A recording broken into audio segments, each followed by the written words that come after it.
Hi there, grief growers. Thank you so much for tuning in today. I've stepped away from the mic for just a little while to gear up for Season 7 of Coming Back, which premieres next week on September 4th, 2019. But in the meantime, I wanted to bring you some never-before-heard clips from Season 6. On this In the Meantime episode, I asked Rebecca Soffer and Gabrielle Birkner from Modern Loss how they're allowing themselves to be more human in the aftermath of grief.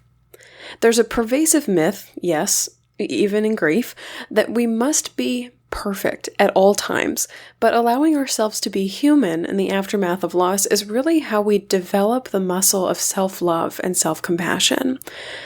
In reality, we're really all doing the best that we can. Take a listen. I want to ask one final question for the day, and that is, how are each of you, in a couple of sentences, being more human today? I think about how, when I was in my 20s, before going to work, I would have my little routine and everything would be not laid out the night before because I was never that organized, but I really wanted to look nice every day. I wore little stilettos, which is amazing because I live in Manhattan. I don't know how I did that. And I really tried. And I try now too, by the way. Like, I don't look like a bag lady, but I forgive myself more. I cut myself a break a lot more than I did. And let me tell you, it is so freeing. It is so freeing. For example, today, I'm talking to you on this, and I'm on this podcast. My 2-year-old has 103-degree fever.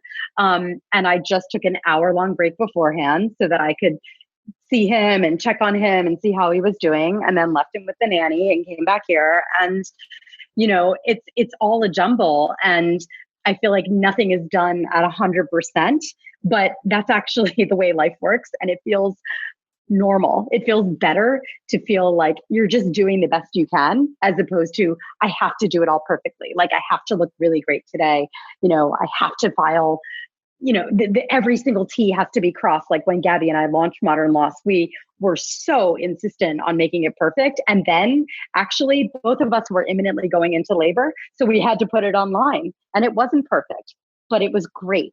And I think that's kind of more of the way that I'm living, as a human today, particularly, and every day. Yeah. I mean, I think when you're young, like, everything feels possible because you don't know what you can't do. And when you get older, you come face to face with some of your limitations, some of the limitations of your circumstances, of your personality, of your brain chemistry, and you kind of understand yourself better. And you do know what you can't do, and you do know, where you can stretch and where you can't. And so I think just coming better, like a greater self-understanding. And with that greater understanding comes a lot more self-compassion. And I think once you're compassionate, once you have cultivated that self-compassion, you're also more compassionate for other people. And I think it's really self-understanding leads to some self-compassion as we get older, as our grief gets older. I love that idea, as our grief gets older. I hope you enjoyed this In the Meantime episode of Coming Back. If you'd like to listen to my full conversation with Rebecca and Gabi, go back and listen to episode 87 of Coming Back, called Modern Loss, with Rebecca Soffer and Gabrielle Birkner.